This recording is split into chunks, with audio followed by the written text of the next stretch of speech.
कार, चक्का एकर है पूरे चार, पूरे चार। पों पों पों पों हॉर्न बजावे, जंगल माँ ये धूम मचावे। पॉम पॉम पॉम पॉम रोश, बंदर मामा करिस इशारा, कहिस मोला बैठा ले आरा। भालू कहिस बैठ जा भाई, मिलके खाबो हम मिठाई।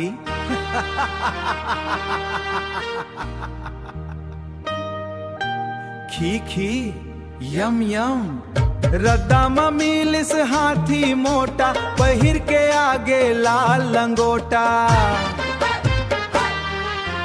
कार में जैसे गदले बैठिस, चक्का पचक गे वो ऐंठिस। थुट उस,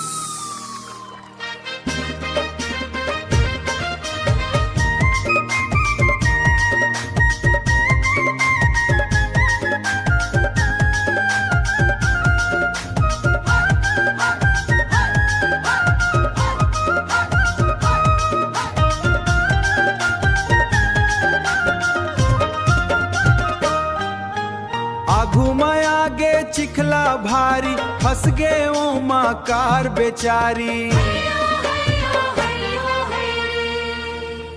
सब मिलके जब धक्का मारिन, चिखला ले ओला बाहिर निकारिन। छपाक हयो हयो इंजिन रेविंग, पहुँच के सबो अपन गांव, रुक के पाइन ठंडी छाँव।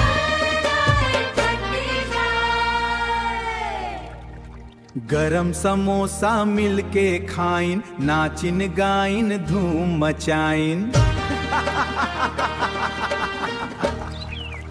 क्रंचिंग ये भोलू भालू के मोटर कार, चक्का एकर है पूरे चार।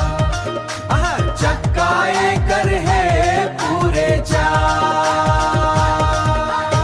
टाटा संगवारी हो पॉम पॉम। इन्फिनिटी टून को सब्सक्राइब करें और वीडियो को लाइक करें।